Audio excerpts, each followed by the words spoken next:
Welcome, everyone. My name is Chris Kearney. I'm going to be your host today. Today's topic is sales kickoffs. What we're doing in 2023 to get our sales team excited and tackle the challenges ahead.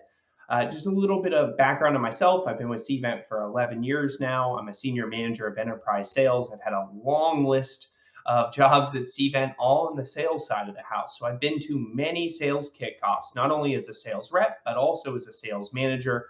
I've also presented at sales kickoffs. So I've kind of seen all the different angles here. So I'm really excited to kind of take you through this presentation. A little bit of housekeeping details before we dive in. Everyone's on mute just to minimize background noise. And if you have questions, please put them in the Q&A module for today, and we'll be happy to address those at the end of the presentation. We also have a chat going, so feel free to jump in the chat. Share your thoughts, your comments. Look forward to kind of everyone participating and engaging. So with that, why don't we dive in and talk a little bit about SKOs in 2023? So for many of you, you're thinking about, what is my format going to be? And I think SKOs were one of those events that sometimes actually were hybrid before hybrid events really became super popular because of the pandemic. But I think for many people, it's a return to in-person. I still see some percentage of groups doing virtual or hybrid. And I think all of the above are going to look for some on-demand content to kind of continue the engagement with their sales team, keep the excitement going beyond just that event. We look back at some interesting data from 2019. It was a survey done by Event Manager Blog, and 90% of event planners responded to that survey said, I do internal and external events. It also showed that a majority of these planners felt that these internal events were really important to organizational success and getting the team excited about the year to come. The one that really surprised me that I thought was pretty interesting was that more than half the planners who responded felt an internal event was harder to manage than an external event. I don't know if you guys agree. Put it in the comments if you do.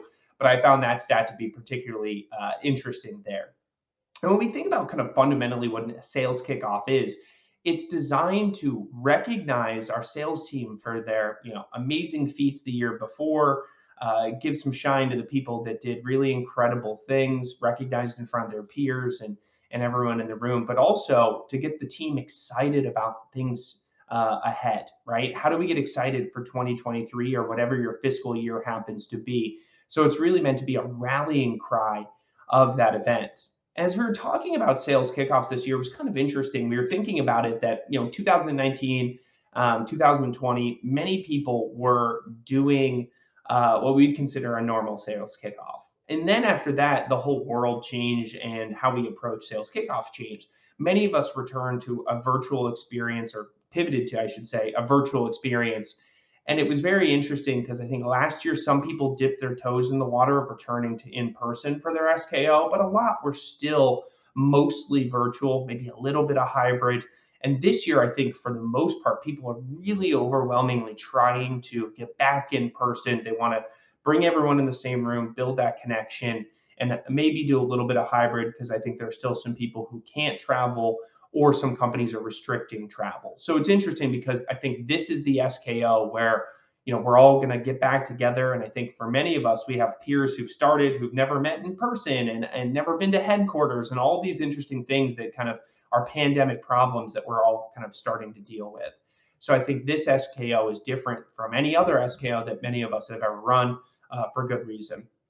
As we thought about what goes into a sales kickoff that makes it a great event, I think clear messaging to the reps and understanding kind of what we're excited about, what they're participating in, and why they should start to get excited about the event. A great venue, right? It could be a stunning location, good F&B, all these things that I think reps start to kind of take for granted, but we know as planners can be kind of a make or break for the event. Content is a make or break in my mind. If you have great content, it can kind of overshadow many of these other things if you don't have the perfect venue. So if you have good speakers who have great topics and engage the audience, that really, in my mind, is one of the most important things. Personally, I love the community experience of an SKO. I think it's one of the best parts of going to sales kickoff. For me, it was always a great way to kind of see peers that I haven't seen in a long time or I don't work with directly anymore. So that was the part that I always just loved sales kickoff. Great way to kind of get people excited about the year ahead. Suppliers and partners, for some of you that have channel partners or suppliers that are a key part of your sales team success, getting them in the room with your sales team makes such a big difference. When someone's not just a name, you kind of know them on a personal level, it's just such a better relationship. And I think another key piece here is measuring success. So how do we measure what happened at sales kickoff to understand what was working and what needs to be improved for the future? And I think this one's a little more challenging because in some ways sales kickoff is largely success there is determined by feedback provided by the reps themselves. And once again, I think it's important to redefine what are the goals of sales kickoff. We want to create an engaged community of sales reps. We want to boost morale, get people really excited. And people forget that if you're running on a calendar year for your fiscal, and reps are just burned out by the end of their fiscal year. So this is often the way to kind of get them over that hump and really excited about things to come. I think for many of us, it's how do we host a large scale, maybe the largest in-person event many of us have hosted in a long time, in a really safe way. And then how do we do it without, pulling our hair out as the event organizer and having a backup plan for everything. But standing in the way of event success, there's some pretty daunting kind of realities. I think many of us are dealing with budget challenges or foresee there to be budget challenges. So how do we deal with that? How do we deal with the most distributed workforce that we've ever seen? Many of us, planning these SKO events back in 2019, everyone was kind of generally in the same place. Maybe there's a little bit of travel from intra-office, but now we have people coming from all over. I also think it's important to understand that, or to address the fact that there is still some continued uncertainty. We don't know what the winter is going to hold. Historically, it's been a challenging time for events. So we need to be prepared for anything and really thinking about, okay, worst case scenario, how do we handle an event where we want to have as many people there in person as possible? I also think it's important to think about, like, what do the sales reps care about? As someone who's been a sales rep going to sales kickoff, I love it when it's tailored and curated to me. It feels like going to a resort where they know everything about you. You check in, it's super smooth, it's super seamless. So if you can deliver that same type of experience to your sales team, they'll love you for it. I think being in person makes a huge difference. There's just an energy in the room, an excitement about being with your peers, being able to kind of celebrate together. That's great. For that in-person audience, their expectation is totally different than the virtual audience. And the virtual audience, I think they don't want to just sit in a Zoom meeting. They want some broadcast quality. And if some of the sessions are tailored to them, I think that really goes a long way. And then, I talked about this many, many times. How are we going to foster networking, connection, engagement? Rallying the troops around something, building that sense of community, and really boosting employee morale, something that I know is on everyone's mind. And when we thought about some of our favorite SKOs of years past, we looked at, like, what was the content that really made that special. Some of my personal favorites, I love the deal success stories, a rep who just kind of faced overwhelming odds and did something amazing. I love the personal stories and the career journeys. I always think that's really interesting. And I think for someone to get up on stage and be vulnerable and tell a story, it really goes a long way to kind of build the connection and community within that event. So those are just some of my personal favorites, but I think also the funny skits. You can't not do an SKO without some funny skits. One of those things that I think, often defines the SKO if there's something that really lands.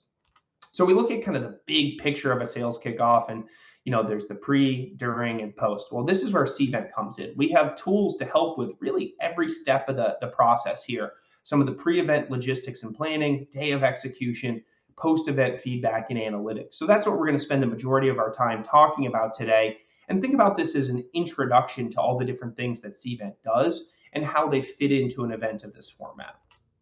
So starting with personalization and getting reps to kind of answer the call. So this could be starting right from that email invitation, and you as the planner have the ability to really customize that experience, making sure that if your sales team sell different product lines, they're only seeing the things that are relevant to them. And so when they go to register, it's really a curated experience where maybe my information pre-populates. I see sessions that are relevant to the things that I do at the company. And overall, if I'm in person, it kind of points me in the right direction for hotel travel, that sort of stuff. If I'm virtual, doesn't show me hotel and travel stuff. Those sorts of things that make a really great experience there. Making sure everything's in one place, right? So the ability to potentially engage with the event ahead of time, the mobile app, the web version, and be able to kind of see all the sessions that are upcoming, watch content from the years past, really starting that rep participation before the morning of the event, really giving them an opportunity to start participating in a lot of different ways. In terms of the day of, I think one of the really key things is how do we create a great first impression? And this really starts at check-in. How do we make that seamless? I walk up, I can scan a QR code, I automatically get my name tag, I can adjust it on the fly. I often get Christopher, I go by Chris. I can make those little simple changes, and that goes a long way to kind of keeping the participants happy and keeping the staff running the event sane. The other thing is, real-time data showing how many people are checked in, do we need a few minutes because people are still trickling in for breakfast? That sort of stuff that helps you run a smooth event. But this is something called Cvent on Arrival. It's our suite of check-in tools to really help with that day of experience as well as the attendance tracking. The other key piece I think is really critical nowadays is an event app. Their digital guide to the event. It's going to show them everything that's happening. It's going to be curated and personalized based on what they've signed up for, what division they're in, the ability to send push notifications to a specific group or to everyone, giving them an interactive map. So if you're at an expansive venue, making it really easy to show where everything is. And then having a schedule that's not only personalized for them, but also giving them the ability to see everything. So not just what's happening right here, right now, but what's happening on the kind of broader, bigger stage. So as we think about Cvent's Attendee Hub, this is our tool that is the event app, as well as the virtual and web-based version. And this gives you some great resources to start the engagement, weeks ahead of the event, deliver a great day of experience, no matter what the format. And then after the event, continue that engagement, whether it be on-demand content or post-event networking or providing new content, other things like that that can really help extend the excitement of that SKO. For those of you that are thinking that virtual could play a part in your event, there's some key things that you want to do is make sure that you have a great kind of partner in this front, because technology ultimately is the venue for your participants. So that kind of personalization and everything all in one place is great. Cvent has some other resources to kind of give you that wow factor in your session. So the ability to produce that broadcast quality content right from one system. We call it Cvent Studio. It's a great resource if you do need to do some virtual only sessions, do things like lower thirds, transitions, what you're experiencing today. On top of that, you can do pre-recorded to live and back and forth. So really great resource if virtual is a part of your experience. The other thing is, how do we keep this audience engaged in the event? Things like in-session chat, live Q&A, polling, as well as on-demand content. And I think a lot of times at SKO, there's so many good sessions that if we're doing different breakouts, I might want to go to 3, but I can only be in one place at a time. So that on-demand catalog is a great option, whether it be in person or virtual. And we're going to give you some really interesting metrics to show who came back and watched the content for how long. Another key area that I think is prevalent for both audiences is gamification, especially the virtual group. I think it helps them to feel a little bit more included, maybe designing some specific challenges related to participating virtually. And it's cool because you can kind of design the game to elicit specific behaviors of your attendees. So you don't have to kind of do a one size fits all. You can make some customizations here. And then right when they're participating in the event, getting feedback in real time. So this carries across the whole platform. So while it's still fresh in their mind, what do you think of that speaker, the format, all those different things I think are really important. And I think a key part of a successful SKO is getting feedback, because that's how you keep getting better and better year over year. So as we think about networking, connections, engagement, this is a huge part of the experience. And we think about the different audiences here, if you have virtual and in person. The Attendee Hub is really kind of the bridge between the two groups. So the online audience kind of goes on, signs up, and starts participating via the Attendee Hub. The in-person attendees, they go register, and then they would start participating in the Attendee Hub, just in a different format. And for you, it's everything in one place. So you don't have to manage 2 or 3 different systems here. You can manage everything for your event in one place. So this creates a really smooth process for your attendees, but also a really easy to manage system for you. When we think about networking options for the digital group, a variety of different things. There's attendee lists, there's attendee to attendee messaging, discussions, roundtables, interactive sessions, as well as speed networking. So a ton of different ways to kind of get people collaborating and communicating, whether it be before the event or during the event.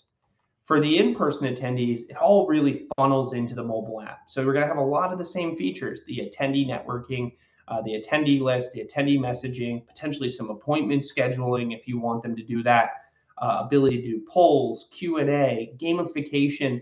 And one of the ones I think is really interesting is the in-app discussion group. So you can have topic-based discussions, you can feature certain ones where people can post and share. Think about it as closed LinkedIn for your event that lives right in the app. So a great way to kind of get people sharing and posting, almost creating that kind of social media type experience. So when we have people interacting and engaging in a bunch of different ways, I think it's really important to understand how they're doing it and kind of set a benchmark. So that's where our engagement scoring feature comes in. It allows your team running the event to decide what engagement means to you and then associate points values to specific actions in the system. Then it'll show you how attendees are performing against that. So you can see here, some people were 100% engaged during this event. And as I think about sales kickoff specifically, I think this will show you which parts of the events were most interesting and engaging. But it also allows you to look at your employees and say, okay, of our top performers, how engaged, how dialed in were they for this event? If they're on the periphery, not really participating, that's something maybe to dig into. Kind of why were they not a big part of SKO and participating? So something that I think gives you some real interesting data. And me as a sales manager, I always want to make sure my sales team is participating. And if one of my top performers wasn't engaged, I would be a little bit concerned. So it gives me some data to kind of back up that claim. The other thing that I think is so critical with this is, live reporting. So how many people are in the room? What sessions have been the most popular? How many people checked into the happy hour, all that sort of stuff, not only just for real-time information, but also the duty of care. I think many of us now want to know where everyone is at all times. So, we as an employer have the ability to track them down for whatever reason. So a lot of different ways you can do this, all through an app we called On Arrival. We talked about it earlier. It's the check-in and badging app, but it also gives you, the planner, a bunch of really interesting information about participation, where people are. So mainly so far, we've been talking about the attendees and their experience. Now we're going to talk to you, the planner, some of the main challenges that you're facing. And one of the biggest ones I find time and time again is, logistics, travel, hotel room block management. So we have some solutions for these different areas.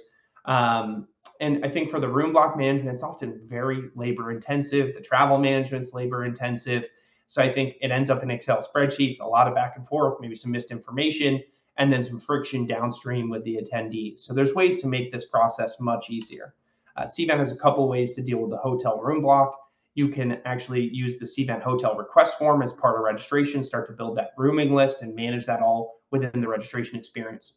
If your event is a little more complex, and let's say you have 2 or 3 different room blocks at multiple properties, it would probably make sense to look at getting your own passkey license. So passkey is something that hotels sometimes use to manage room blocks for events, but you can get your own license to manage it all directly. So this allows you to create your own room blocks, your own sub blocks, and manage all of that information coming in whatever way you want, and we integrate to those hotels in real time. It also allows you to control that booking experience. So sending them right from the RSVP to the event to that hotel booking page and choosing exactly what they can and can't do. So you get a lot more control as the event organizer and a lot of real-time information, which I know is critical for many of you, is kind of understanding that. The other key piece I see with this is kind of that wow factor for kind of the ballroom where the event is taking place. So some of you are familiar with social tables. It is a diagramming and seating tool. That's something that I think really applies to this type of event where you might have seating assignments. You might want to kind of design a really special layout and work in collaboration with the venue and your other partners. So that's where social tables allows you to kind of bring this to life, design it, and get all of your stakeholders to weigh in and sign off on the look and feel and show them what it will look like with the 3D rendering and photorealistic 3D that we have now in the system. So I think another great option for this type of event where you really want to bring the wow factor. Another key area that I find planners are always dealing with this event is, the management of data and information. So things like speaker presentations, you can manage that through the speaker resource center. Or the other side of that is, okay, the event's going on, or what are registration numbers, or what's our pickup and our room blocks. There's a lot of different people in different parts of the business asking for information all the time with internal events. And that's where access portals come in. They're a tremendous resource. It allows you to share information in real time with all your stakeholders. They can log into a portal, it's password protected, and run the reports at any time that they want. So it's really designed to enable your stakeholders to get the data in real time. Also, maybe sending out notifications to kind of prompt them to come in and log in. So a bunch of great resources here. So you're not just sending Excel spreadsheets every Friday at 3 o'clock and then getting a million requests on Monday and Tuesday for new information. Saves you, the planner, a ton of headaches and makes your life so much easier. So everyone, I've really just kind of covered the basics here. I didn't get into kind of all the nitty gritty on how we can help in sales kickoff. We wanted to focus on kind of the big picture items. There's so much more that we can do. And as we wrap up today, and before I transition to a few other things and some Q&A, we always like to talk about kind of where can you start? If you're in the process of planning your sales kickoff, what should you be focused on? I think first, who are your key stakeholders for this event? Obviously, sales, maybe marketing, some other groups that are going to kind of weigh in and help deliver content and make it a great event. I think it's important to have clear objectives and goals. What do you want to accomplish with your sales kickoff? So, how do we measure that? What's important? And how do we get there? I think format is super important as well. Having your kind of preferred format and then your backup format and then your backup to the backup, right? Having all the options. And I think that's where Cvent does a great job, giving you everything in one place, virtual, hybrid, in person, anything in between. And then from there, it's having the right partners to be able to kind of execute on this. And that's where Cvent really helps to kind of bring in the right technology to deliver a successful sales kickoff. So finding the right partners to execute and bring your plan to life, I think are super important. So everyone, once again, today was meant to be an introduction to Cvent, how we work with customers that are running sales kickoffs, some of the tools that apply here.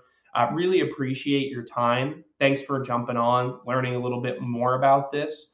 I know some of you aren't able to stick around, but for some of you, you probably do have questions. I do see some stuff in the chat and in the Q&A, so I want to make sure we address that. But before we do, I think wanted to highlight a couple upcoming webinars that we have. So we're going to do some things focused on kind of total event program. So how to maximize your program. That's on December 6th. And then we have another event on the 14th, really focused on in-person experiences. So how do we deliver, the most impactful in-person experiences for those of you that maybe still are trying to find your footing post-pandemic and returning to in-person. So some great webinars, some great content. But without further ado, I want to transition into Q&A. Make sure you guys get the information you're looking for. For those that are leaving, thank you so much for your time today. Really appreciate it. Have a great rest of your day. All right. Well, thank you so much, Chris, for that great presentation. And hello, everyone. My name is Evan Aldifer. I'm a senior sales executive here at Cvent. I'm a member of Chris's team, and I'll be here with you all for the next couple of minutes, helping to facilitate live Q&A. If you haven't yet submitted a question, please feel free to submit that in the Q&A panel on the right hand of your screen. But we do have a couple of great questions already, so I'm going to go ahead and dive into those for you right now. The first question that I saw was a question regarding LinkedIn Live. So the question was, I'm using LinkedIn Live, this platform that Cvent is using to conduct this webinar. Can it be used or compatible with LinkedIn Live, similar to some other social media simulcasting capabilities? So it's a good question. It's something that we've actually seen here a little bit in the last couple of weeks regarding the popularity of LinkedIn Live. LinkedIn Live, I will say, is a bit unique compared to some other common social media platforms that you might use for simulcasting, like Facebook or YouTube or Twitter. Cvent is compatible with those three. With LinkedIn Live, it's a little bit more complicated from the technical side. So what I'd recommend is to connect with your Cvent representative if you have a dedicated Cvent representative, or reach out to our Cvent general contact line with that question. Again, with our professional services team, they might be able to work something out for you regarding LinkedIn Live. And no, you can certainly do Facebook, YouTube, and Twitch as well for simulcasting. All right. The second question I have regarding on arrival is that tracking people's movements by manual badge scans, say in each room. Good question. So yes, that's certainly a capability. We can have a setup where you are scanning attendees into different sessions in order to track attendance or maybe limit capacity or ensure that who is attending that breakout session is actually supposed to be attending that session. However, it does not have to be an active scan of a QR code on a badge. We also have, as Chris walked through, some more unobtrusive or passive ways to manage session scanning. One of those is a kind of a quick tap scan on a standing kiosk using NFC technology and a badge. So instead of having an individual there to scan me, I would actually tap my badge on a iPad that would read that this is Evan attending a session, and I'd be able to step in and enter. We also do have capabilities if you want to go fully unobtrusive with RFID, which would again read a chip inside of that badge that when I walk into a session, the overhead reader would read that I'm entering that session. So those are kind of the different ways to manage session scanning. And again, as you mentioned, that manual scan with the staff members is certainly one of them. The next question I saw was, do you need to use venue searching or hotel management to use this feature? I didn't quite catch which feature that was. I think it might be in reference to either social tables or passkey, which are two solutions that Chris walked through. The answer is no. So you can certainly use social tables if you're thinking about diagramming and seating standalone. It works a lot. It makes a lot of sense to use it with venue sourcing, because one of the great things about our social tables or Cvent diagramming and seating feature is that you can view those interactive diagrams while you are viewing potential venues to send out an RFP to at the same time. But if you just want to have a tool to help you diagram the space out at a venue that you're having an event at, or maybe you have your own venue space, you can certainly do that. Passkey, that is, again, kind of a part of the process of registration. So you certainly don't have to use Cvent to source the venue if you want to allow attendees to book hotels through your room block using passkey as well. So good question there. Next question here. When I have partners or exhibitors at an event where we're setting up virtual booths, besides just showing who clicked on a booth, what else? It looks like you're asking what else can we kind of track for our exhibitors?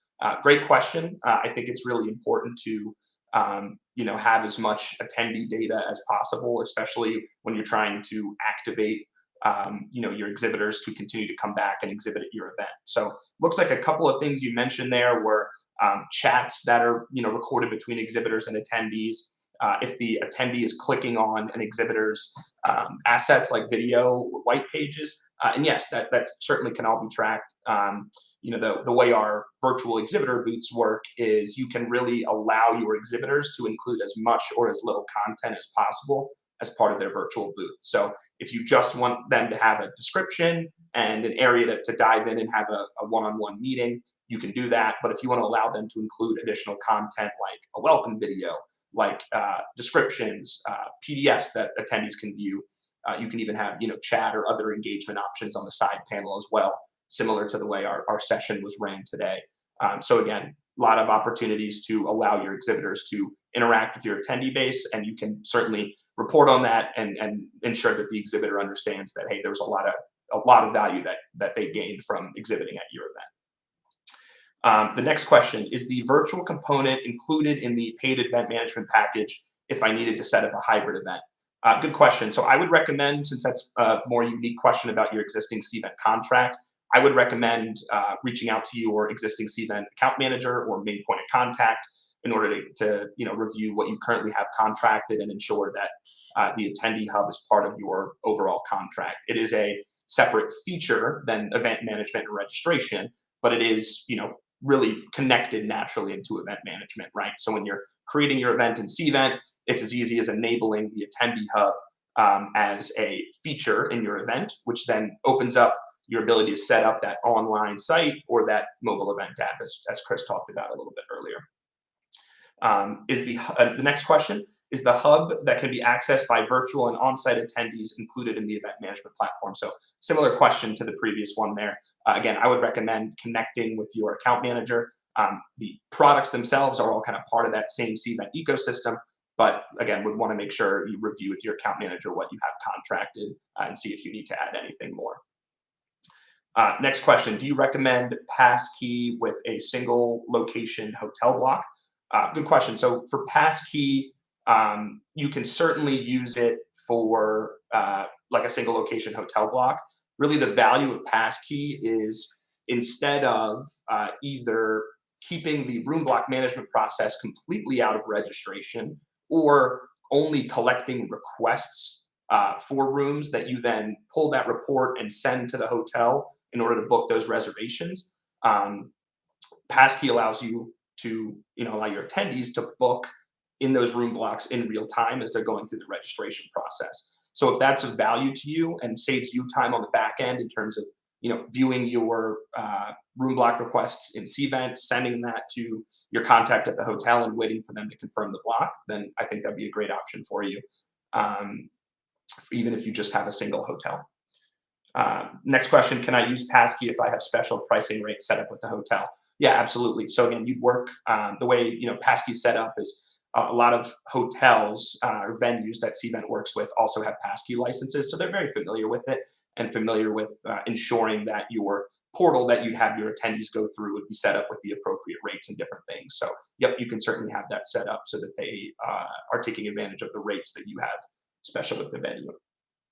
Let's see, I think I see one more question. Let's see, I want to show exhibitors which ones were clicked on so I can show them post-event what the total engagement was at their booth as a means to show them value. Yeah, absolutely. So again, exactly what I was referring to earlier.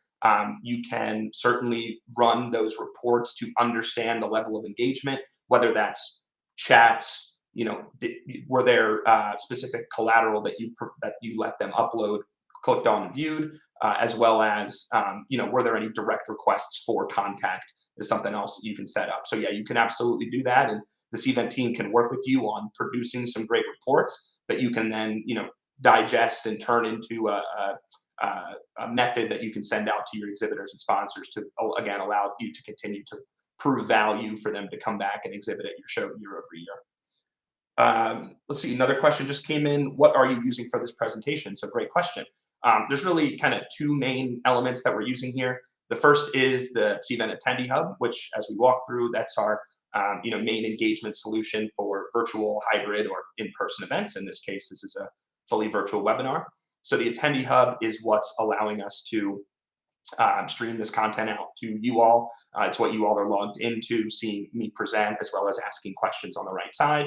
That's Cvent proprietary technology, of course. And then an additional layer we have, we're taking advantage of Cvent Studio tool, which is our additional, more advanced production service if you'd like more broadcast level quality of video. So again, behind the scenes, we have a director here who's helping to run the show on the back end, pull up these nice graphics, help transition from Chris's presentation to my live Q&A.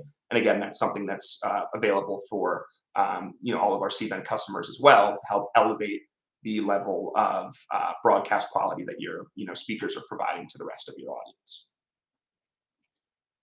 All right, so let's see. I'm just looking to see if there are any other questions here that we haven't gotten yet.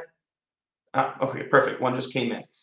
Do you have to do separate development to have Attendee Hub online and within the mobile app? Really good question. And that's something that we really focused on in terms of ensuring that setting up an event with both an in-person and a digital or online component is as easy as possible. So the same Attendee Hub, settings and setup that you're working on in the back end, you're going to be able to set up the online component and the mobile app component at the same time. And they're just different, subsections within the back end of Cvent, right? So, you're setting up your sessions and speakers and content, that's all going to pull over, but it's just about the design, right? Because you want to make sure the design is set up capable for a mobile app for your on-site attendees. It's a much smaller screen, different level of accessibility versus an online where, larger desktop, they have more room to operate.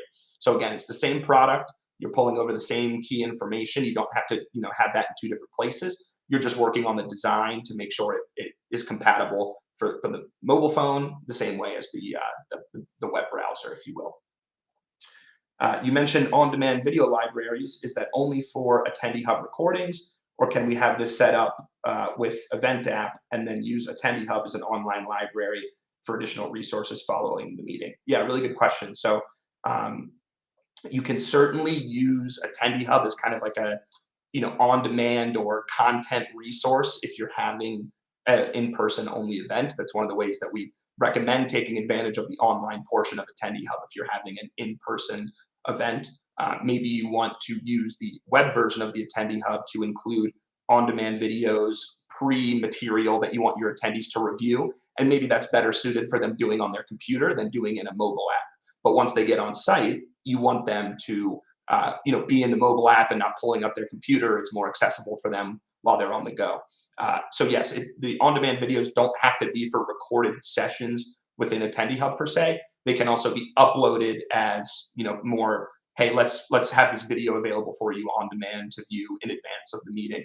And again, I think that fits with your use case of an in-person only meeting where maybe we might want to have some content available beforehand or following the meeting, as you mentioned as well.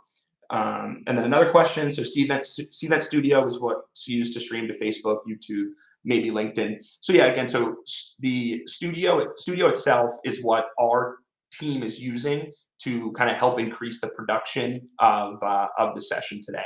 So what I'd recommend again is, when you speak to your Cvent resource, or if you reach out to us, they're going to come up with a plan for you to, if you want to take advantage of the studio tool.